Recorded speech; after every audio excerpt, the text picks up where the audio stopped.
Okay, good evening. நம்ம last கிளாஸ்ல என்ன டாபிக் பார்த்துட்டு இருந்தோம் அப்படின்னா, யூனிட் 3ல லாஸ் ஆஃப் மோஷன் அப்படிதானே, இதுதான் பார்த்துட்டு இருந்தோம். So initial frame of reference இதை பற்றி நம்ம லாஸ்ட் கிளாஸ் பார்த்தோம். இப்போவும் நம்ம அதை கொஞ்சம் டச் பண்ணிட்டு அதுக்கப்புறம் நியூட்டன் செகண்ட் லா ஆஃப் மோஷனை நம்ம வந்து பார்க்கலாம். Okay, right. இப்போ நம்ம இதுக்கு முன்னாடி பார்த்தோம் அரிஸ்டாட்டில் அண்ட் கலீலியோடைய அந்த டிபேட் அப்படிதானே. அரிஸ்டாட்டில் என்ன ஃபோர்ஸ் மோஷன் என்ன ரிலேஷன் சொன்னாரு, அப்புறம் கலீலியோ வந்து என்ன ரிலேஷன் சொன்னாரு அப்படிங்கிறத பார்த்தோம். அண்ட் அப்புறம் நியூட்டனுடைய ஃபர்ஸ்ட் லா அண்ட் இனேஷியாவுடைய 3 டைப்ஸ் அப்படிதானே. நியூட்டன் வந்து சொல்லும் போது இனேஷியா ரொம்ப ரொம்ப முக்கியம். இனேஷியாலே இனேஷியா ஆஃப் டைரக்ஷன், இனேஷியா ஆஃப் மோஷன் அப்படிங்கலாம் பார்த்தோம். சரியா, ரைட். ஸோ எக்ஸ்டர்னல் ஃபோர்ஸ் இல்லாம ஆப்ஜெக்ட் தன்னுடைய ஸ்டேட்டை, அதாவது ரெஸ்ட் ஆர் மோஷன், இதை மாற்ற முடியாது. தனக்கு தானே அவர் மாத்திக்கிற மாட்டார். சரியா, அதுதான் ஃபர்ஸ்ட் லா.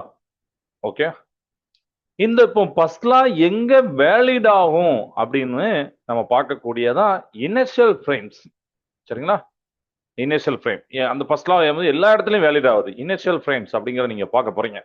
ஓகே, ஸோ ஃபர்ஸ்ட் இப்போ நம்ம ரெஸ்ட் மோஷன் அப்படிலாம் சொல்றோம். அப்போ நம்மளுக்கு ஒரு கொஸ்டின், இப்போ ஆப்ஜெக்ட் வந்து ரெஸ்ட்ல இருக்கு ஆர் மோஷன்ல இருக்குன்னா எதை வச்சு சொல்றீங்க? எதை வச்சு சொல்றீங்க? கரெக்டா, மோஷன்னா நம்ம இந்த இடத்துல கான்ஸ்டன்ட் வெலாசிட்டி அப்படின்னு நம்ம யோசிக்கிறோம். எதை வச்சு சொல்றீங்க? யாரை வச்சு சொல்றோம்? இவங்களுக்கு பேர் யாரை வச்சு சொல்றீங்களோ அவங்க தான் ரெஃபரன்ஸ் ஃப்ரேம். அவங்க தான் ரெஃபரன்ஸ் ஃப்ரேம். ஸோ நியூட்டனுடைய first law valid only here. சரியா, வேலிட் ஒன்லி ஹியர். சில செர்டைன் வெசல் ரெஃபரன்ஸ் ஃப்ரேம்ல, அதாவது இனிஷியல் ஃப்ரேம்ல நியூட்டனுடைய ஃபர்ஸ்ட் லா வேலிட் ஆகும் அப்படிங்கிற இந்த பாயிண்ட் ரொம்ப ரொம்ப நியூட்டனுடைய first law is valid in certain special reference frame called initial frames. சரிங்களா, அண்ட் இன்ஃபேக்ட் நம்ம என்ன சொல்லலாம்னா நியூட்டனுடைய ஃபர்ஸ்ட் லா வந்து which defines an initial frame அப்படிங்கறத நம்ம சொல்லிடலாம். இனிஷியல் ஃப்ரேம் டெஃபைன் பண்ணுது நியூட்டன் ஃபர்ஸ்ட் லா. ஓகே, இப்போ இனிஷியல் ஃப்ரேமோடைய டெஃபினிஷன் எப்படி புரிஞ்சுக்கலாம் அப்படின்னு பார்த்தீங்கன்னா, ஒரு ஆப்ஜெக்ட் ஃபோர்ஸ் இல்லாம இருக்கும்போது அது கான்ஸ்டன்ட் வெலாசிட்டில மூவ் ஆகுது அல்லது ரெஸ்ட்ல இருக்கு அப்படின்னா, அப்படி நீங்க அப்படி பார்க்கக்கூடிய அந்த ஃப்ரேம் எந்த ஃப்ரேம்ல தெரியுதோ அதுதான் இனிஷியல் ஃப்ரேம்.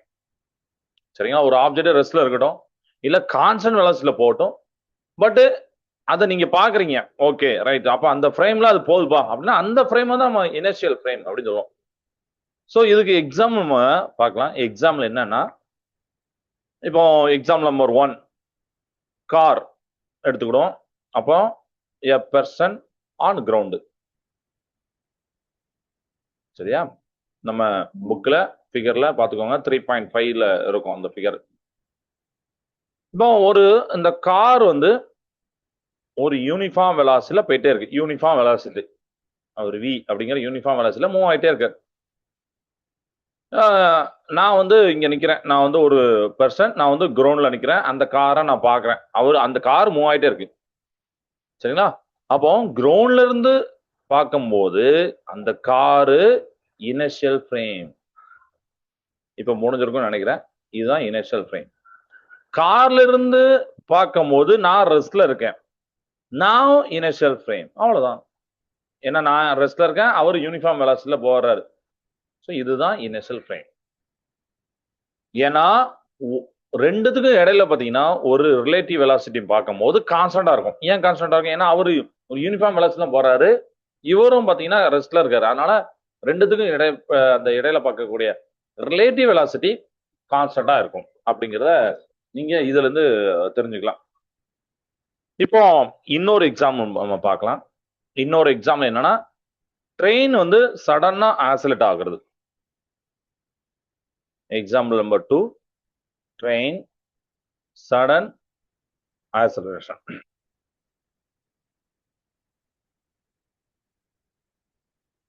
இப்போ ஒரு ட்ரெயின் இருக்கு, சரிங்களா? ஒரு ட்ரெயின் இருக்கு.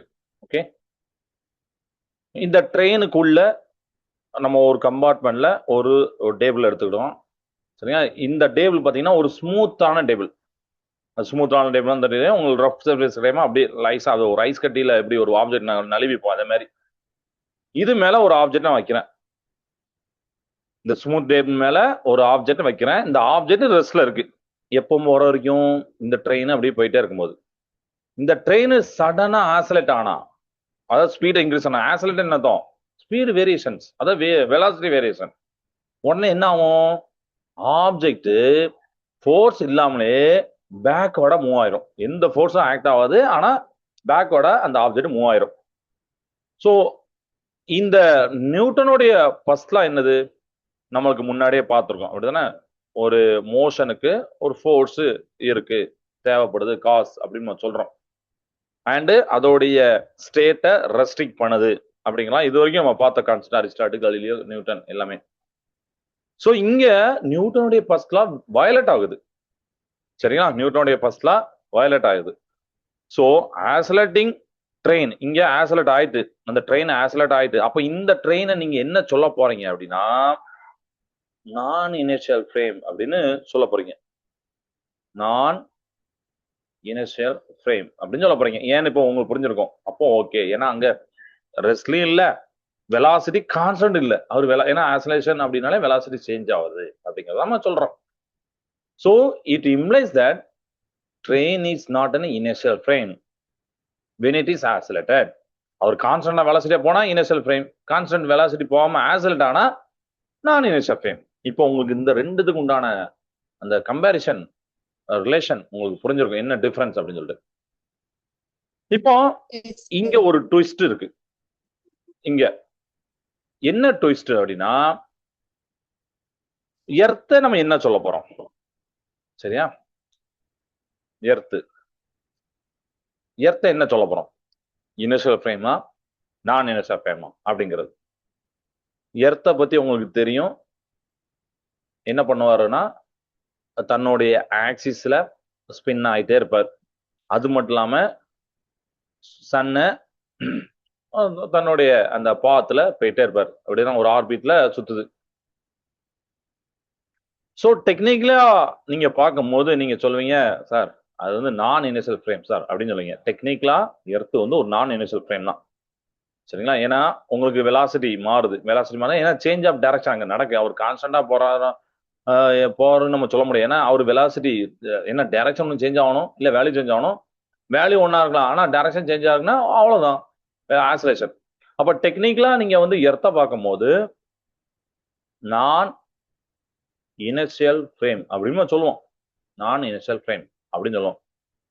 ஆனால் நம்மளுடைய டே டு டே லைஃப்ல கால்குலேஷன்ஸ்க்கு, லைக் நீங்க பெண்டுலம், ஒரு கிளாக்ல பார்க்கக்கூடிய பெண்டுலம், ஸ்கூல் லேப்ல பார்க்கக்கூடிய பெண்டுலம், ஒரு சின்ன பாபு தொங்க விட்டுருப்பாங்க, அப்படியே அங்கே இங்கேயும் போகும். அவர் ஒரு ஆப்ஜெக்ட த்ரோ பண்றீங்க, இந்த ஆப்ஜெக்ட் நம்ம ரெஸ்ட் இல்ல மூவ் பண்றது ஆப்ஜெக்ட், இதெல்லாம் நம்ம சொல்றோம். அப்போ இங்கெல்லாம் இந்த மாதிரி கன்சிடரேஷன், இந்த மாதிரி கால்குலேஷனுக்கு எர்த்தோடைய ரொட்டேஷன் எஃபெக்டை நம்ம கன்சிடர் பண்ணக்கூடாது. எர்த்தோடைய ரொட்டேஷன் எஃபெக்ட் நெக்லிஜிபிள். எர்த்தோட ரொட்டேஷன் வச்சுக்கிட்டீங்கன்னா உங்களுக்கு அவரோட இம்பாக்ட் இருக்கும். ஸோ அது வந்து உங்களுக்கு கால்குலேஷன் கொஞ்சம் காம்ப்ளெக்ஸ் ஆயிரும். அதனால எர்த்தோட ரொட்டேஷன் எஃபெக்டை நெக்லிஜிபிள் பண்ணிடுங்க. அப்போ இந்த இடத்துல எர்த்தை நம்ம டெக்னிக்கலா இல்லாம ப்ராக்டிக்கலா எடுக்க போறோம். ஸோ ப்ராக்டிக்கலி அவர் வந்து இனிஷியல் ஃப்ரேம் அப்படின்னு எடுக்க போறோம். இனிஷியல் ஃப்ரேமா நம்ம ட்ரீட் பண்ண போறோம். ஏன்னா இது ரொம்ப முக்கியம். ஸோ ப்ராக்டிக்கல் பர்பஸுக்கு we can treat earth as an initial frame. சரிங்களா? ஆனா இங்கேயும் இன்னொரு பாயிண்ட் இருக்கு. இப்போ எர்த்துக்குள்ள நடக்கக்கூடிய இந்த ஆப்ஜெக்ட் த்ரோ, நம்ம நடக்கிற இதெல்லாம் okay. But satellite motion, wind patterns, அவங்களுக்கு பாத்தீங்கன்னா எர்த்தோட அந்த ரொட்டேஷன் எஃபெக்ட் ரொம்ப ரொம்ப முக்கியம். அங்க போய் நம்ம நெக்லிஜிபிள் பண்ணிடக்கூடாது. அந்த ரொட்டேஷன் எஃபெக்ட் ஸ்ட்ராங்கா இருக்கும். எங்க எல்லாம் இருக்கும் நான் சொல்லிட்டேன். ரொட்டேஷன் எஃபெக்ட் ஸ்ட்ராங்கா இருக்கும். இந்த மாதிரி சேட்டலைட் மோஷன்ல விண்டு பேட்டர்ன்ஸ் அனலைஸ் பண்றப்போ. அப்போ அந்த இடத்துல எர்த்தை நம்ம என்ன பண்ண போறோம்னா நான் இனிஷியல் ஃப்ரேம் அப்படின்னு எடுக்க போறோம். அவ்வளவுதான். நான் இனிஷியல் ஃப்ரேமை நம்ம ட்ரீட் பண்ண போறோம். ஸோ ஒரே ஆள் தான், எர்த்து தான். அவரை நீங்க எங்க கன்சிடர் பண்ண போறீங்க, எங்க இன்வால்வ் பண்ண போறீங்க அப்படிங்கிறது வச்சீங்கன்னா உங்களுக்கு இனிஷியல் ஃப்ரேம் நான் இனிஷியல் ஃப்ரேம் வந்துடும். ஸோ சிம்பிளா சொல்றேன்.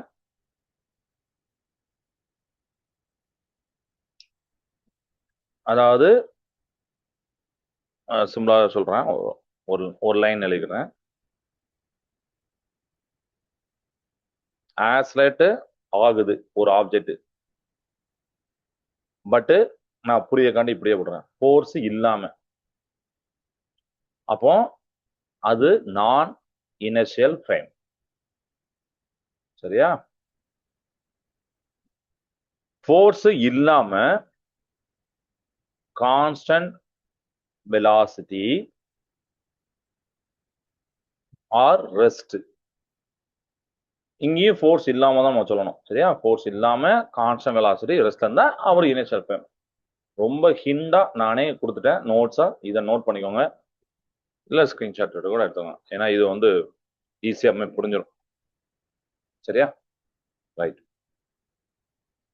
இப்போ நம்மளுக்கு வந்து இதை அண்டர்ஸ்டாண்ட் பண்றதுக்கு இன்னும் ஒரு சம்மு கூட நம்ம வந்து பண்ணலாம். இதே மாதிரி சம்ம நான் வந்து லைக் ஒரு ஒரு நம்பர் மாதிரி கொடுக்குறேன்னா அதே நம்பர் வந்து உங்களுக்கு வந்து இருக்காது, கண்டிப்பா மாறும். அப்படிதானே? அதுக்கு நான் ஒரு சம் தரேன். ஒரு நிமிஷம் அந்த கொஸ்டினை நான் எழுதுறேன்.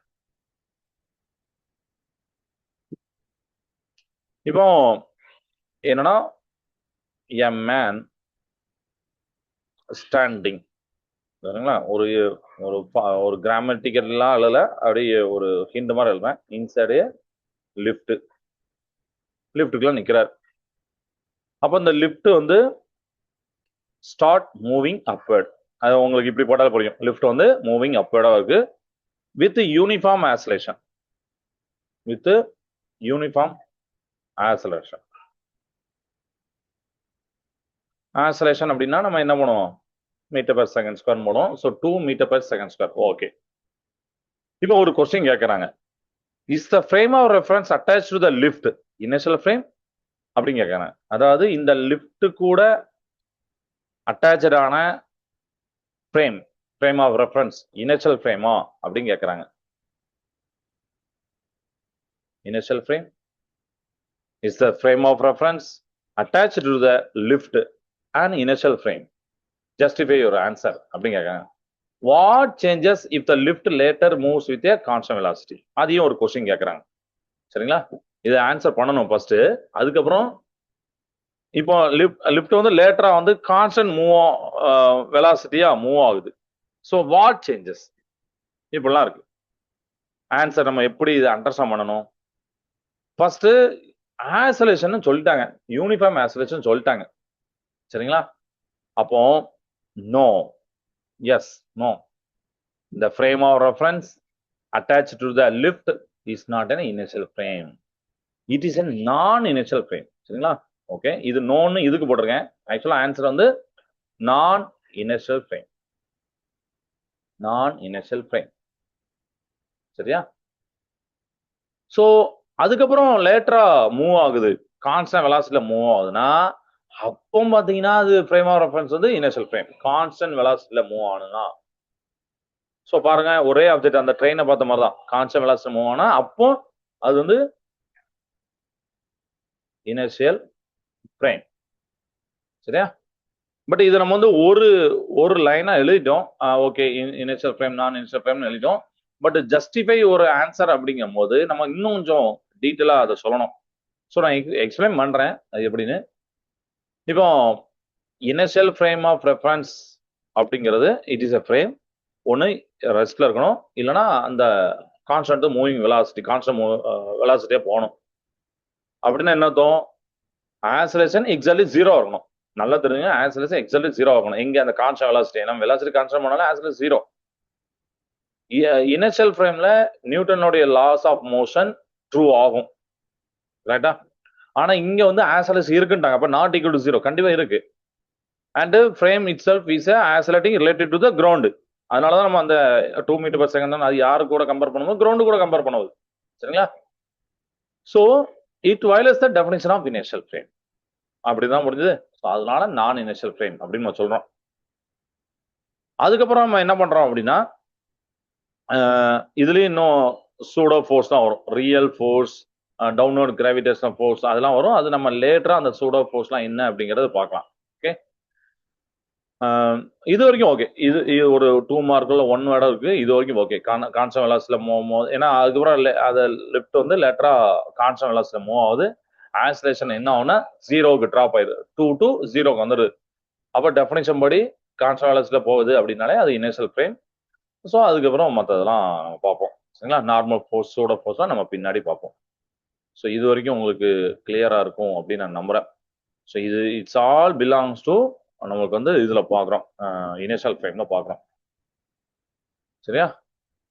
அண்டு இப்போ இதுலயும் இன்னொன்று என்னன்னா, இப்போ நீங்க லிஃப்ட்ல இருக்கீங்க, லிஃப்ட்ல ஆக்சிலேட் ஆகுதுன்னா அந்த ஆப்ஜெக்டோடைய அப்பேரண்ட் வெயிட் மாறும். நம்ம 10th படிச்சிருக்கோம். அப்பேரண்ட் வெயிட் வந்து மாறும். ஃபோர்ஸ் இல்லாமலேயே ஆக்சிலேஷன் தெரியும். சரிங்களா? ஸோ அதனால அந்த நேரத்தில் நம்ம வந்து லிஃப்ட் வந்து லெஃப்டோட ஃப்ரேம் வந்து நான் இனிஷியல் ஃப்ரேம் சொல்லுவோம்.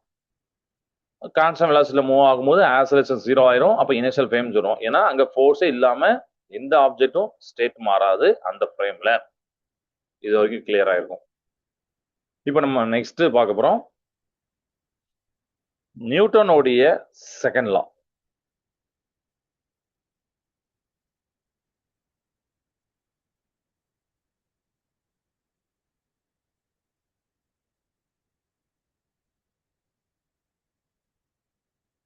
நியூட்டனுடைய செகண்ட் லா ஆஃப் மோஷன். இது வந்து பிசிக்ஸோட ஒரு மோஸ்ட் பவர்ஃபுல் ஈக்குவேஷன் அப்படின்னு சொல்லலாம்.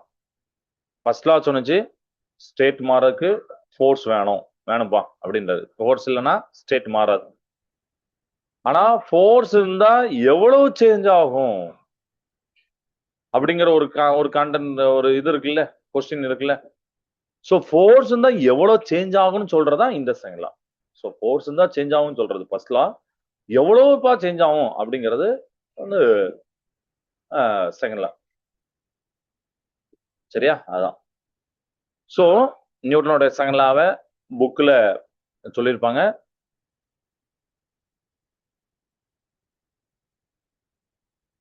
The force acting on an object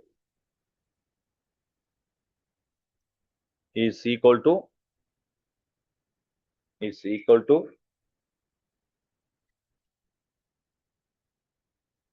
rate of change of its momentum. Already we know that. அப்படிதான் நம்ம 10th இதை படிச்சிருக்கோம். ஒரு ஆப்ஜெக்ட் மேல ஆக்ட் ஆகக்கூடிய ஃபோர்ஸ் எதுக்கு ஈக்குவல் ஆகும்னா அந்த ஆப்ஜெக்டோடைய மொமெண்டம், அந்த சேஞ்சஸ்க்கு ரேட்டு. சின்ன ரேட்னா டைமை பொறுத்து மாறுறதான் ரேட். அதுக்கு ஈக்குவல் ஆகும்.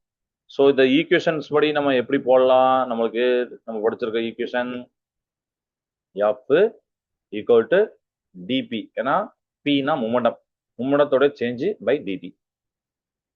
சரியா? we know that p is equal to mv போட்டுடலாம். இதுதான் மொமெண்டம். எம்னா மாஸ், அது வந்து கான்ஸ்டன்டா இருக்கும் எல்லாருக்குமே. யூனிவர்ஸ்ல எல்லாருக்குமே கான்ஸ்டன்ட் அப்படிதானே? மோஸ்ட் ஆஃப் த கேஸ்ல கான்ஸ்டன்ட் அப்படி இருந்தாலும் நம்ம பொதுவாகவே அது கான்ஸ்டன்ட் சொல்லிடலாம். விங்கிற வெலாசிட்டி. ஸோ அது ஒரு ஆப்ஜெக்ட், நான் ஒரு ஆப்ஜெக்ட், எனக்கு மாஸ் இருக்கு, நான் ஒரு வெலாசிட்டில மூவ் ஆறேன் அப்படின்னா மூமெண்டம் அங்கே கிரியேட் ஆகும். இப்போ இதை இங்க இந்த இடத்துல போட போறோம். இப்படி போடலாம். எம் நீங்க கான்ஸ்டன்டா எடுத்தீங்கன்னா இப்படி வந்துடும். அப்போ வெலாசிட்டி சேஞ்சஸ்னா ஏ. அப்போ F is equal to MA அப்படிங்கிறத ஒரு ஈக்குவேஷனை நம்ம கெட் பண்ணிட்டோம். சரியா? இதுதான் நியூட்டனுடைய செகண்ட் லா. இதுதான் நம்ம கேள்விப்பட்ட ஃபேமஸான equation F is equal to MA. So Aristotle என்ன சொன்னாரு? Force causes motion. Force causes motion. Newton சொல்றது force need not cause the motion. அப்படிதானே? மோஷனுக்கு ஃபோர்ஸ் தேவையில்லப்பா அப்படின்றாரு. ஆனால் மோஷனை சேஞ்ச் பண்றதுக்கு ஃபோர்ஸ் தேவை.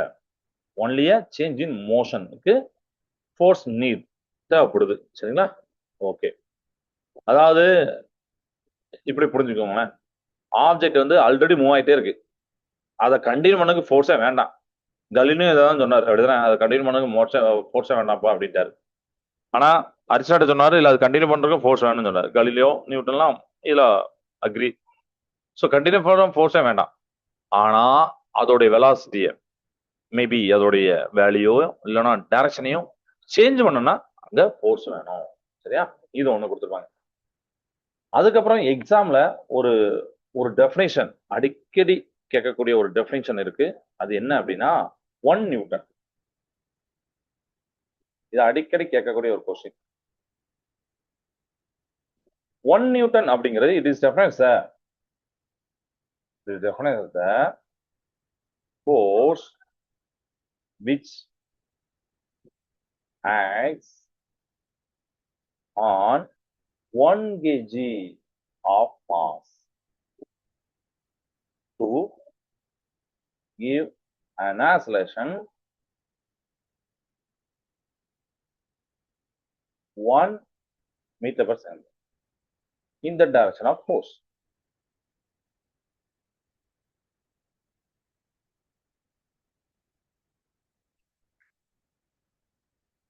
சரியா?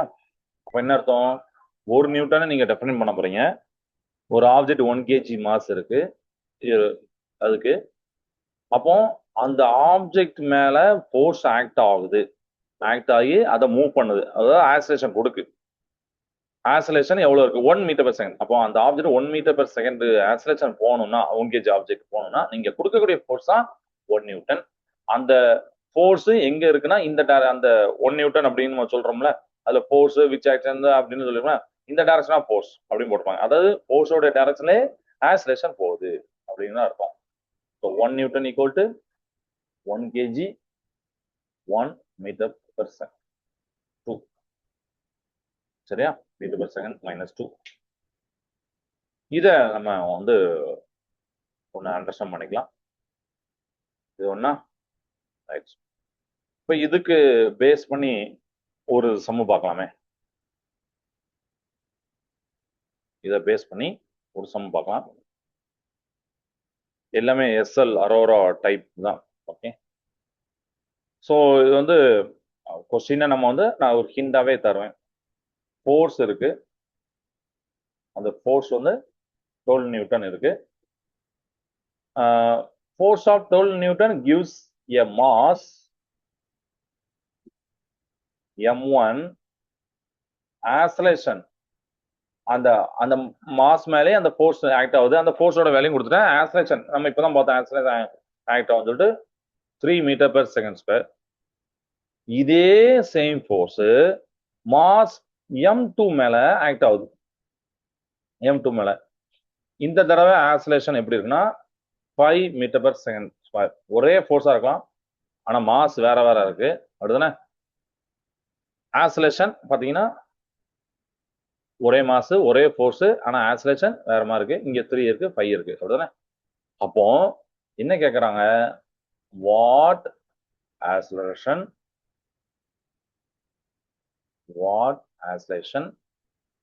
would this force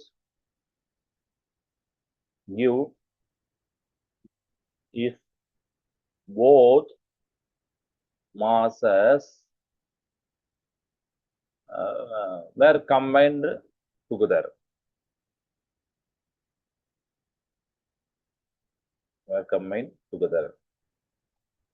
சரியா? ரொம்ப ஈஸியான கொஸ்டின் தான்.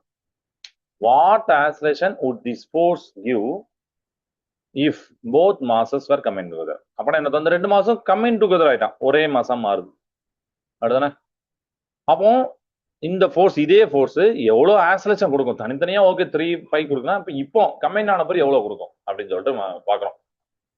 ஸோ ஃபர்ஸ்ட் நீங்க டைரக்டா கம்பைன் போனோடனே கன்ஃபியூஷன் ஆக வேண்டாம். ஃபர்ஸ்ட் நீங்க இண்டிவிஜுவல் மாஸுக்கு பாருங்க. அதாவது F = ma அப்படின்னு தெரியும், இதுல M = F/a அப்படின்னு தெரியும். இதை தான் நீங்க இண்டிவிஜுவல் மாஸுக்கு நீங்க எடுக்கணும்.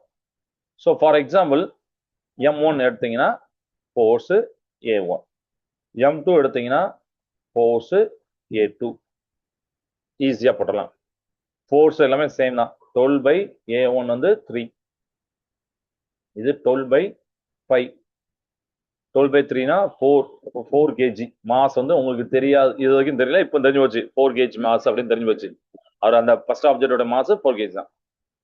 செகண்ட் ஆப்ஜெக்ட் 12 by 5 அப்படின்னா 2.4 வரும். 2.4 kg வந்துட்டு. இப்போ கம்பைன்டு மாஸ்னா ஈஸியா நீங்க சொல்லிடுங்க. கம்பைன்டு மாஸ்னா M1 plus M2 போடலாம். ஸோ 4 plus 2.4 அப்படின்னா 6.4 kg. 6.4 kg அப்படின்னு சொல்றது. இதுல நீங்க ஃபோர்ஸ கொடுக்கறனால என்ன ஆக்சலேஷன் நடக்கு அப்படின்னு ஈஸியா பார்த்துடலாம். சரியா? ஸோ ஸ்கிரீனை இது பண்ணிட்டு நான் வந்து உங்களுக்கு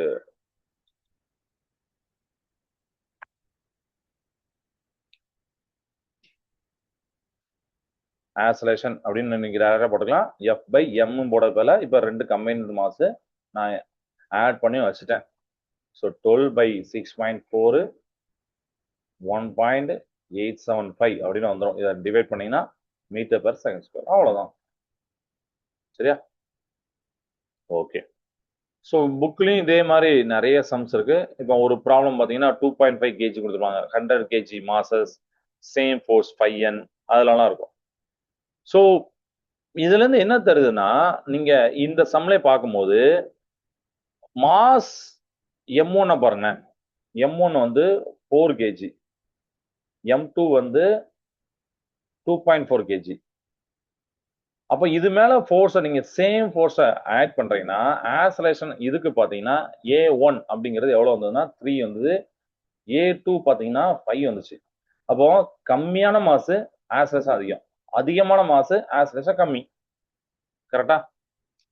ஸோ ஹெவியர் மாஸுக்கு இந்த மாதிரி 4 kg 5 kg அந்த கம்பேர் டு அந்த இடத்துல ஹெவியர் மாசுக்கு மாசுக்கு ஆக்சலேஷன் லெஸ்ஸா இருக்கும், குறைவா இருக்கும்.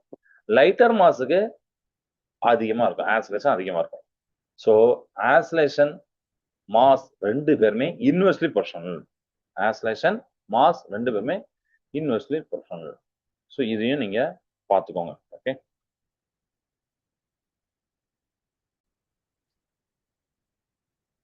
ஓகே. ஸோ இப்போ நம்ம வந்து என்ன பண்ண போறோம் அப்படின்னு பார்த்தீங்கன்னா, நியூட்டனுடைய செகண்ட் லாவை வெக்டர் நேச்சருக்கு டிஸ்கஸ் பண்ண போறோம். இப்போ நியூட்டன் செகண்ட் லா ஒரு வெக்டர் ஈக்குவேஷன். வெக்டர் ஈக்குவேஷன் அதாவது 3 இண்டிபெண்டன்ட் ஸ்கேலார் ஈக்குவேஷனா நம்ம பிரிக்கலாம். I vector, J vector, K vector அப்படிலாம் இருக்கு. இதெல்லாம் யாரு? XY Z உடைய அந்த XY Z அப்படிங்கிற டைரக்ஷனுடைய யூனிட் வெக்டர்ஸ் இவங்கலாம். அடுத்தது XY டைரக்ஷனுடைய யூனிட் வெக்டர்ஸ் இவங்கலாம். ஓகே. இப்போ இந்த ஃபோர்ஸை நம்ம எப்படி பிரிக்க போறோம் அப்படின்னு பார்த்தீங்கன்னா, இப்போ Fx அப்படின்னா ஐ கேப் அப்படி பிரிப்போம். Fy அப்படின்னா ஜே கேப் ஒன்னும், Fz அப்படின்னா கே கேப் ஒன்னும். அப்ப Fxனா M into A, so AX I cap, M into AY J cap and M into AZ K cap. எம்முக்கு நான் வந்து ஐஜேகே போட மாட்டேன், அப்படிதானே? XYZ எதுவுமே போட மாட்டேன். அது ஐஜேகேன்னு நம்ம சொல்றது மீன்ஸ் ஐஜேகேன்னா இந்த எக்ஸை நான் சொல்றேன், MX ஐ கேப் அப்படின்னு நான் போட மாட்டேன், அப்படி சொல்றேன். ஏன்னா எம் வந்து நம்ம வந்து எல்லா கோஆர்டினேட்டரும் மாறுற மாதிரி நம்ம இது சொல்ல மாட்டோம், ஏன்னா கான்ஸ்டன்ட் அவரு. இப்போ ஒரு ரெண்டு சைடு நீங்க கம்பேர் பண்ணீங்கன்னா இதை தான் நம்ம போட்டிருக்கோம், பட் ரெண்டு சைடு நம்ம கம்பேர் பண்ணும் போது Fx அப்படின்னா MAX, Fyனா MAY, FZனா MAZன்னு வருது. சரியா? இந்த மாதிரி நம்ம 3 இண்டிபெண்டா பிரிச்சிருக்கோம். Okay, right. இப்போ force acting along the y direction cannot alter the acceleration along x direction. இந்த லைன் ரொம்ப ரொம்ப முக்கியம். சரியா? அதாவது என்னன்னா y டைரக்ஷன்ல ஃபோர்ஸ் ஆக்ட் ஆகுது. இந்த ஃபோர்ஸ் x டைரக்ஷன்ல இருக்கக்கூடிய ஆக்சலேஷன்ல எந்த வித சேஞ்சும் பண்ணாது, ஆல்டர் பண்ணாது. இது ரொம்ப முக்கியமான பாயிண்ட். எக்ஸாம்ல இது ஃப்ரீக்வெண்ட்லியா கேட்டுட்டே இருக்காங்க கான்செப்ட் இது. சரிங்களா? எக்ஸ் டைரக்ஷன்ல ஃபோர்ஸ் இருக்கும், எக்ஸ் டைரக்ஷன்லயும் ஆக்சலேஷன் மட்டும்தான் அது டிசைட் பண்ணும் அந்த ஃபோர்ஸ். அவர் வந்து மற்ற ஏரியாவும் போக மாட்டார். எக்ஸ் டைரக்ஷன் இருக்கக்கூடிய ஃபோர்ஸ் எக்ஸ் டைரக்ஷன்ல ஆக்சலேஷன் மட்டும்தான் அது டிசைட் பண்ணும். ஒய் ஆர் இசட் டைரக்ஷன்ல ஆக்சலேஷன் அது டச்சே பண்ணாது. இது கிளியரா இருக்கும் அப்படின்னு நான் நம்புறேன். அண்ட் இன்னொரு லைன், இம்பார்ட்டன்ட் லைன் அப்படி என்னன்னா, அத எழுதுறேன்.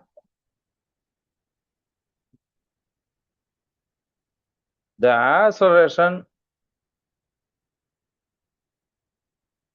experienced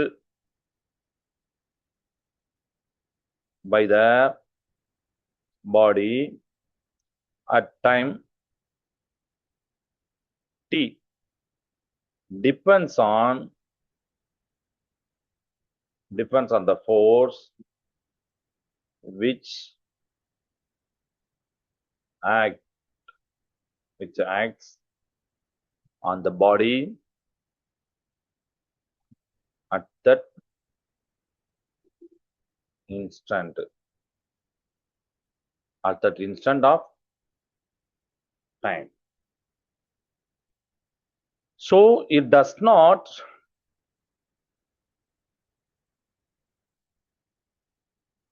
depend on the force. It does not depend on the force which acted on the body before the time. சரியா? ஸோ இது வந்து ஒரு இம்பார்ட்டன்ட் லைன். இதையும் நீங்க நோட் பண்ணிக்கோங்க. இது வந்து இம்பார்ட்டன்ட் டிஸ்கஸ் பாயிண்ட். சரியா? Acceleration experienced by the body at time t depends on the force which acts on the body at that instant of. அப்படின்னா என்னதும், ஒரு ஒரு பாடி வந்து ஒரு ஆக்சலேஷன் எக்ஸ்பீரியன்ஸ் பண்ணுது ஒரு டைம்ல, ஏதோ ஒரு டைம்ல, அட் டைம் டி, செகண்டோ 2 செகண்ட்லயோ 3 செகண்ட்லயோ, அது எதை டிபெண்ட் பண்ணிருக்குன்னா அந்த இன்ஸ்டன்ட்ல அந்த பாடி மேல ஆக்ட் ஆகக்கூடிய ஃபோர்ஸ் தான். சரிங்களா? அதுக்கு முந்தின செகண்ட் நடந்த ஃபோர்ஸோ அதுக்கப்புறம் பின்னாடி நடக்கிற ஃபோர்ஸோ அதுக்கு இம்பார்ட்டன்ட் இல்லை. அந்த செகண்ட்ல என்னப்பா நடக்கும், அந்த செகண்ட்ல என்ன ஃபோர்ஸ் கொடுக்காங்களோ அதுதான் ஆக்சலேஷன் எக்ஸ்பீரியன்ஸ் பண்ணும். சரிங்களா? So it does not depend on the force which acted on the body before the time t. அந்த டைமுக்கு முன்னாடி எத்தனை ஃபோர்ஸுங்கிற முக்கியம் இல்லை, அந்த டைம்லயா, அப்போ அந்த டைம்ல என்ன ஆக்சலேஷன் இது இருக்கும். இப்போ இதுக்கு ஒரு எக்ஸாம்பிள் நீங்க பார்க்கலாம், நல்லா அண்டர்ஸ்டாண்ட் பண்ணலாம். என்னன்னா, இப்போ நீங்க பவுலர், கிரிக்கெட்ல பார்க்கலாம், பவுலர் பேட்ஸ்மேன் எக்ஸாம்பிள் நம்ம பார்க்கலாம். பவுலர் வந்து பாலை ஸ்லோவா த்ரோ பண்ணாலும் ஃபாஸ்டா த்ரோ பண்ணாலும் பாலு ஹேண்டை விட்டுட்டு அப்படியே அந்த இதுல போகுது, அந்த ஏர் வழியா போகுது அப்படின்னா அதோடைய ஆக்சலேஷன் எதை டிபெண்ட் பண்ணிருக்குன்னா கிராவிட்டி அண்ட் ஏர் ஃபிரிக்ஷனை மட்டுமே டிபெண்ட் பண்ணியிருக்கும். பவுலர் எவ்வளவு ஸ்ட்ராங்கா த்ரோ பண்ணாரு அப்படிங்கறத டிபெண்ட் ஆகாது அப்படிங்கிறத சொல்லியிருப்பாங்க. இது அண்டர்ஸ்டாண்ட் பண்றது கஷ்டம் தான். நம்ம மேட்ச் பார்க்கும்போது நம்மளுக்கு இது இந்த டிஃபரன்ஸ் தெரியாது. பட் ஒரு சில டைம்ல பாத்தீங்கன்னா ஒரு பவுலரா இருக்கும் போது அது நமக்கு புரியும். நம்ம ஒரு விதமான பால் போடணும்னு நினைப்போம், ஓகேப்பா இப்படி போடணும் அப்படின்னு நினைப்போம். ஆனா ஒன்ஸ் நம்ம அந்த பாலை ரிலீஸ் பண்ணும்போது, ஹேண்ட்ல இருந்து ரிலீஸ் பண்ணும்போது அந்த பால் வந்து ஒரு மோசமான பாலா இருக்கும். உடனே அதை பேட்ஸ்மேன் அடிப்பாரு. அப்ப நம்ம இப்படிதான் போடணும்னு நினைச்சா நான் இப்படி நடக்கலையே அப்படின்னு நினைப்போம். ஏன்னா பாலை ஹேண்ட்ல விட்டதுக்கு அப்புறம் பாத்தீங்கன்னா அது acceleration, gravity and air friction depend பண்ணி தான் இருக்கு. பவுலரோட எவ்வளவு ஸ்ட்ராங்கா இருந்தாரு அப்படிங்கிற அந்த ஃபோர்ஸை டிபெண்ட் பண்ணி ஆகாது, டிபெண்ட் பண்ணி இருக்காது. கிளியரா தான்? Okay, super. இப்போ இதெல்லாம் ஒரு சம்மு பார்க்கலாம். வெக்டர் ஃபார்ம்ல செகண்ட் லாவை நம்ம வெக்டர் ஃபார்ம்ல பார்த்துருக்கோம்ல, இதுல ஒரு சம் பார்க்கலாம். இப்போ ஒரு பார்ட்டிகிள் இருக்கு, இதோடைய mass 0.5 kg, which experience a force F 6i cap 8j cap அப்புறம் 10k cap நியூட்டன். இப்படி இருக்கு. சரியா? இப்படி இருக்கு. இது வந்து என்னன்னா ஃபோர்ஸை நான் பாத்தீங்கன்னா இப்போ காம்பவுண்ட் ஃபார்ம்ல எழுதிருக்கேன். அதாவது XYZ IJK அப்படிங்கிற எழுதிருக்கேன். மாஸ் வந்து 0.5 kg. இந்த ஃபோர்ஸ் அது எக்ஸ்பீரியன்ஸ் பண்ணுது. என்ன கேட்கறாங்க? ஆக்சலேஷன் கேட்கறாங்க, ஏ கேட்கறாங்க. Okay, and find the magnitude of the acceleration. அதை ஏ கேட்கறாங்க, அடுத்து பாத்தீங்கன்னா மேக்னிடியூட் அப்படின்னு ஒண்ணு கேட்கறோம். அப்போ என்ன சார், அப்ப நம்ம இதுக்கு முன்னாடி ஏ கண்டுபிடிக்கும் போது வேல்யூ தானே வரும் அப்படின்னு நீங்க நினைப்பீங்க, அப்படிதான். பட் இங்க ஏன் நம்ம மேக்னிடியூட் தனியா சொல்லியிருக்கோம்னா, இங்க பாருங்க வெக்டார் ஃபார்ம்ல இருக்கு, ஐஜேகே அப்படின்னு வெக்டார் ஃபார்ம்ல இருக்கு. ஆஸ்லேஷனும் ஒரு வெக்டார் குவான்டிட்டி தானே, அப்போ அவரும் வெக்டார் ஃபார்ம்ல தான் வருவாரு.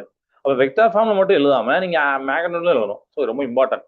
நிறைய பேர் என்ன பண்ணிடுறாங்க அப்படின்னா, இப்ப எஃப் இருக்கு, உடனே எஃப்க்கு 3 காம்பனண்டா இருக்கா, உடனே மாஸ் இந்த 0.5 கேஜியை அப்படியே மல்டி பண்ணுவாங்க, 0.5 6 கூட மல்டி பண்ணி அந்த மாதிரிலாம் பண்ணுவாங்க. சரி, அது எப்படி பண்ணணும் நான் சொல்றேன்.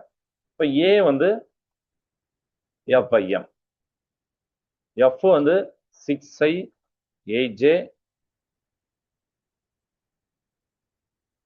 10k. சரியா, இத டிவைட் பண்ணணும். சரிங்களா, மாச டிவைட் தான் பண்ணணும், 0.5. சரியா, 0.5. அப்ப டிவைட் பண்ணி பாருங்க ஏ என்ன வரும் உங்களுக்கு தெரியும். ஸோ டிவைடு வந்து இப்போ 6/0.5 போட்டு ரொம்ப கஷ்டப்பட வேண்டாம். 0.5னா 1/2ன்னு அர்த்தம். அப்போ 2 மேலே போயிடும். அப்போ 2 மேலே போனால் இங்கே எல்லாத்தையும் மல்டி பண்ணிடுங்க. இப்படி மல்டி பண்ணிடலாம். கரெக்டா, நல்லா பாருங்க.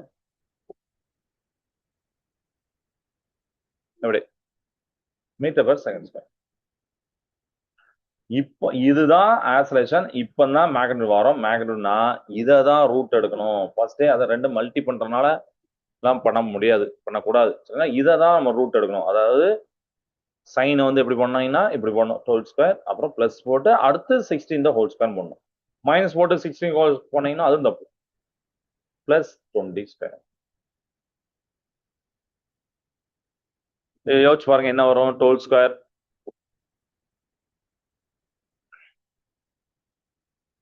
144. 16 ஸ்கொயரை நீங்க மைனஸ்ல இருக்கு, ஸ்கொயர் பண்ணீங்கன்னா 256 வரும். 20 ஸ்கொயர் போட்டீங்கன்னா 400 வரும். எல்லாத்தையும் ஆட் பண்ணுங்க. இத சொல்லுங்க, ஏதோ டவுட் கேட்டீங்க, சொல்லுங்க.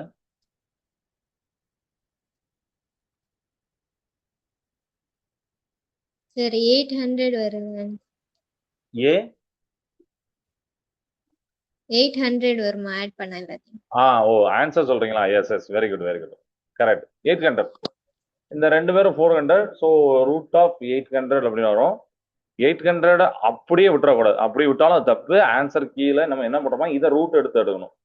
ஸோ அப்ராக்சிமேட்டா பார்த்தீங்கன்னா 28.28 மீட்டர் பெர் செகண்ட் அப்படின்னு வரும். அண்ட் ஆன்சரேஷன் ஸ்கொயர் போட்டோம். ஸோ இதுதான் கரெக்டான ஆன்சர். ரூட்டோட நம்ம நிப்பாட்டிடக்கூடாது அப்படிங்கிறத இதுல இருந்து தெரிஞ்சுக்கோங்க. ஓகே,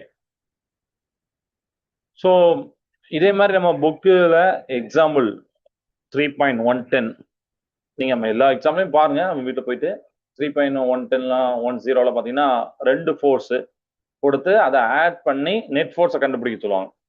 ஸோ அதே மாதிரி தான், இதே லாஜிக் தான். நம்ம இந்த மாதிரி மாஸ் ஆட் பண்ற மாதிரி ஃபோர்ஸை ஆட் பண்ணி நீங்க கொண்டு வந்துடலாம். சரிங்களா, ஓகே. ஸோ இப்போ இந்த எஃப் இக்குவல் டு எம்ஏ வந்து சில பாயிண்ட்ஸ் சொல்றேன்.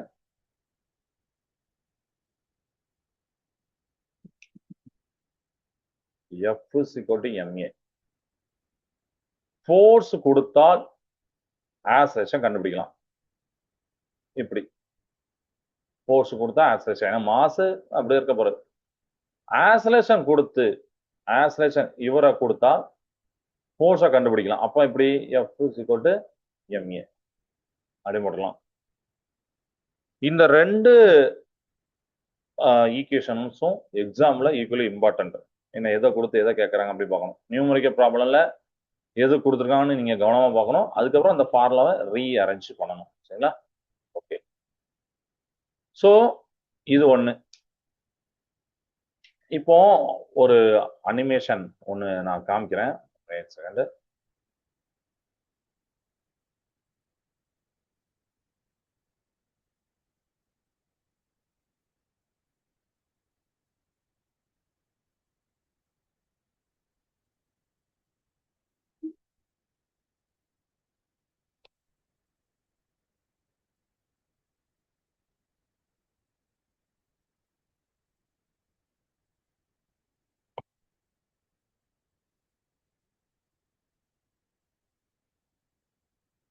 ஓகே, ஸ்க்ரீன் தெரியுதா?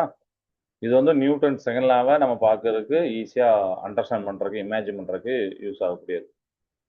வேல்யூஸ்லாம் ஆன் பண்ணிக்கோங்க, மாஸ்லாம் ஆன் பண்ணிக்கோங்க, ஸ்பீடு, ஆக்ஸலரேஷன் ஆட் பண்ணிக்கோங்க.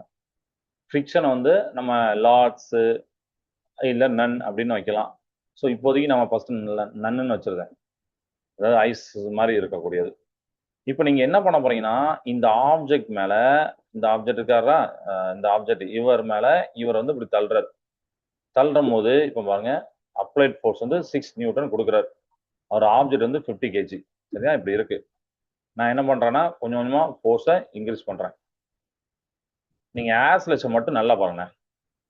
பாருங்க என்ன நடக்குதுன்னா இன்க்ரீஸ் ஆகும் பாருங்க. நான் ஃபோர்ஸை கொடுக்குறேன், ஆக்ஸலரேஷன் இன்க்ரீஸ் ஆகுது. அதிகமாகவே கொடுக்குறேன், பிடிச்சி தள்ளிட்டேன். ஆக்ஸலரேஷன் பாருங்க. இப்போ ஆக்ஸலரேஷன் 0 இருக்கு, ஸ்பீடு 40 மீட்டர் per செகண்ட் இருக்கு. ஏன்னா இப்போ நீங்க சொல்லிடுறீங்க சார் ஸ்பீடு வெலாசிட்டி கான்ஸ்டன்டா போகுது சார், அதனால ஆக்ஸலரேஷன் இல்லை. இதே ஆப்ஜெக்ட் தான் கொஞ்ச நேரத்துக்கு முன்னாடி நம்ம என்ன பார்த்தோம் அப்படின்னு பார்த்தீங்கன்னா, இது பார்த்தோம் ரைட்டா, ஆக்ஸலரேஷன் இருந்ததை நம்ம பார்த்தோம்.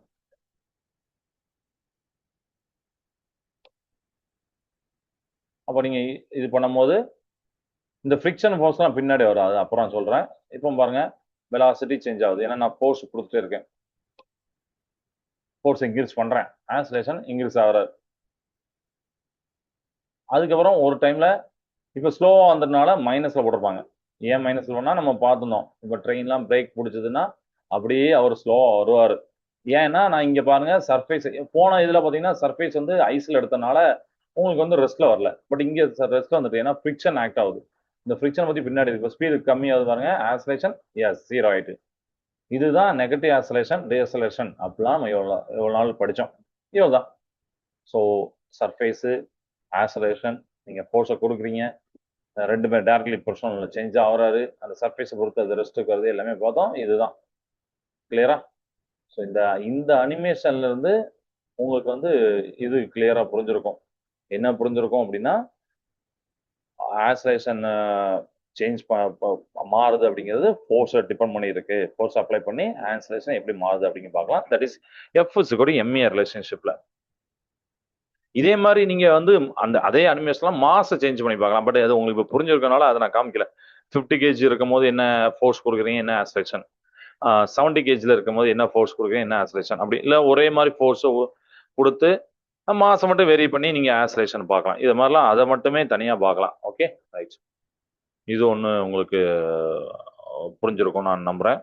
ஓகே, இப்போ ஒரு சம்மு, இந்த சம்மை நம்ம பண்ண போறோம். இதை கொஸ்டினை வந்து நான் வந்து என்னோட ஸ்க்ரீன்ல காமிக்கிறேன், அதுக்கப்புறம் இதை நம்ம டிஸ்கஸ் பண்ணோம். ஓகே,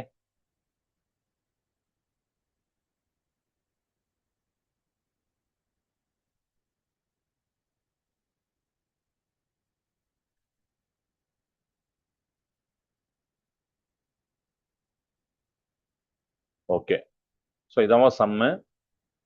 என்ன சம்மு அப்படின்னா, a body of mass 5 kg is moving with a constant velocity 20 meter per second. So இந்த 20 வேணா பக்கத்தில் கொண்டு வாங்க. 20 meter per second in a straight line on a frictionless surface. இப்போ நம்ம பார்த்தோம் ஒரு ஐஸ் கியூப், ஐஸ் சர்ஃபேஸ் மாதிரி, inside railway compartment that is it self moving with uniform velocity. அதுவும் ஒரு யூனிஃபார்ம் வெலாசிட்டியில் போகுது. Okay, identify whether the compartment is an initial frame. So இப்போ நம்ம வந்து நியூட்டனுடைய லா மட்டும் பார்க்கலாம் இல்லாமல் முன்னாடி பார்த்த இனிஷியல் ஃப்ரேமையும் நம்ம சேர்த்து நம்ம பார்க்குறோம். Okay, B, if the body now experiences a net force of 10 Newton for 2 seconds, இது இங்க கொண்டு வந்தோம், சேர்த்தே கொண்டு வந்தோம், 2 seconds, find its acceleration and the velocity at the end of 2 seconds அப்படிங்கிறத நம்ம இப்போ பார்க்க போகிறோம். ஸோ இந்த கொஸ்டினை நல்லா பார்த்து அண்டர்ஸ்டாண்ட் பண்ணிக்கோங்க. இதை நான் சால்வ் பண்ணுறேன். பாடி ஆஃப் மாஸ் 5 kg இருக்கு, கான்ஸ்டன்ட் வெலாசிட்டி இருக்கு, ஸ்ட்ரைட் லைன்ல போகுது, ஃப்ரிக்ஷனல் சர்ஃபேஸ், யூனிஃபார்ம் வெலாசிட்டி. இந்த வாரத்தை கீ வேலை பாருங்க. ஃபர்ஸ்ட் இந்த கம்பார்ட்மெண்ட் ஒரு இனிஷியல் ஃப்ரேமா அப்படின்னு கேட்குறாங்க. அடுத்து பாடி வந்து ஒரு நெட் ஃபோர்ஸ் ஆஃப் 10 நியூட்டனை 2 செகண்ட்ஸா இது பண்ணுது, எக்ஸ்பீரியன்ஸ் பண்ணுது. அப்போ நான் 2 செகண்டா அதை வந்து ஃபோர்ஸை கொடுக்குறேன். மொத்த ஃபோர்ஸும் அது ஃப்ரிக்ஷன் ஃபோர்ஸ், ஏர் ஃபோர்ஸ் எதுனாலும் இருக்கும், அதான் நம்ம நெட் ஃபோர்ஸ். அப்போ acceleration velocity at the end of 2 second. அப்போ அந்த 2 செகண்டுக்கு அப்புறம் ஆக்சலேஷன் எப்படி இருக்கு, வெலாசிட்டி எப்படி இருக்கு அப்படிங்கிறத நம்ம பார்க்க போறோம். சரியா? ஓகே.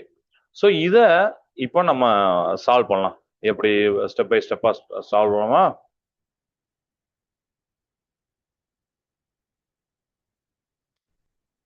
இப்போ ஃபர்ஸ்ட் அவங்க வந்து ஆக்சலேஷன் 0 அப்படின்னு சொல்லிட்டாங்க.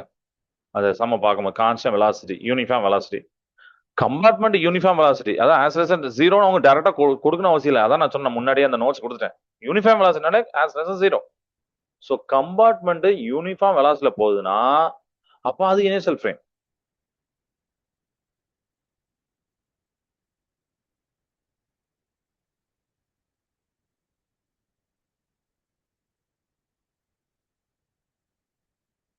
Initial frame.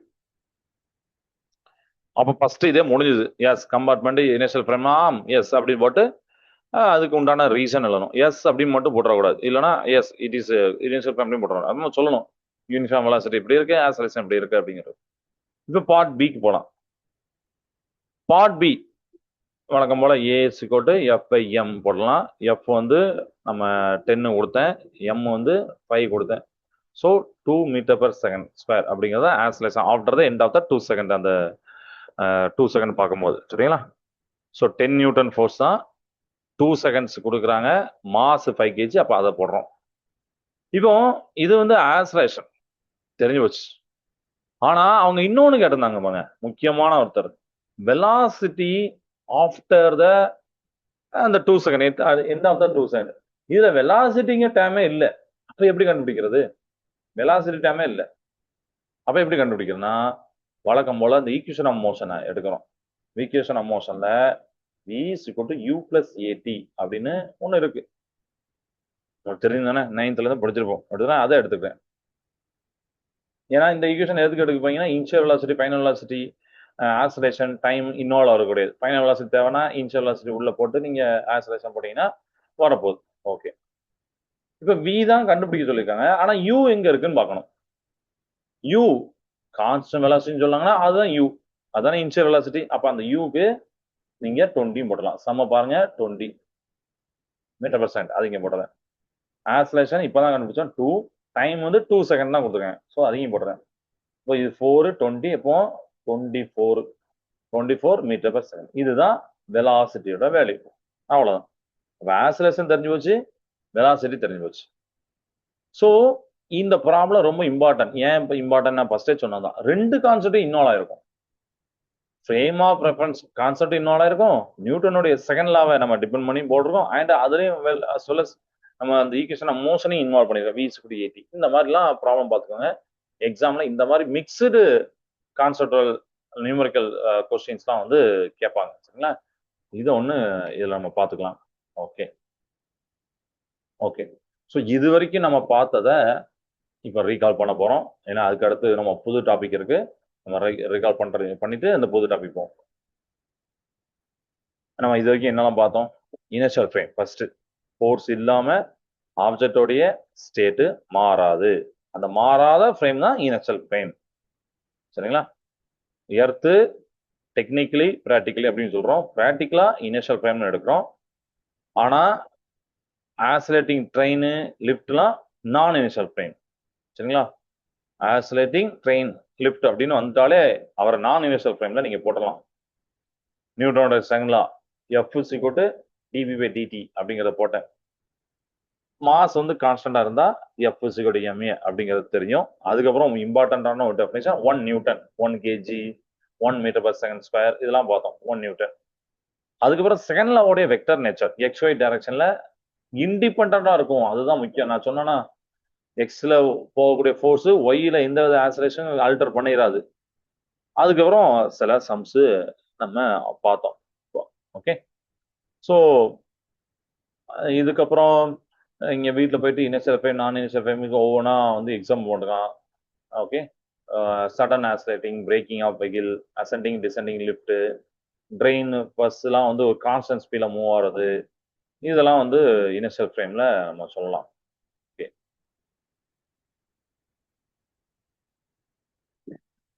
ஸோ நெக்ஸ்ட் என்ன கான்செப்ட் இருக்குன்னா நியூட்டனுடைய third law and free body diagram அப்படிங்கிறது இருக்கு.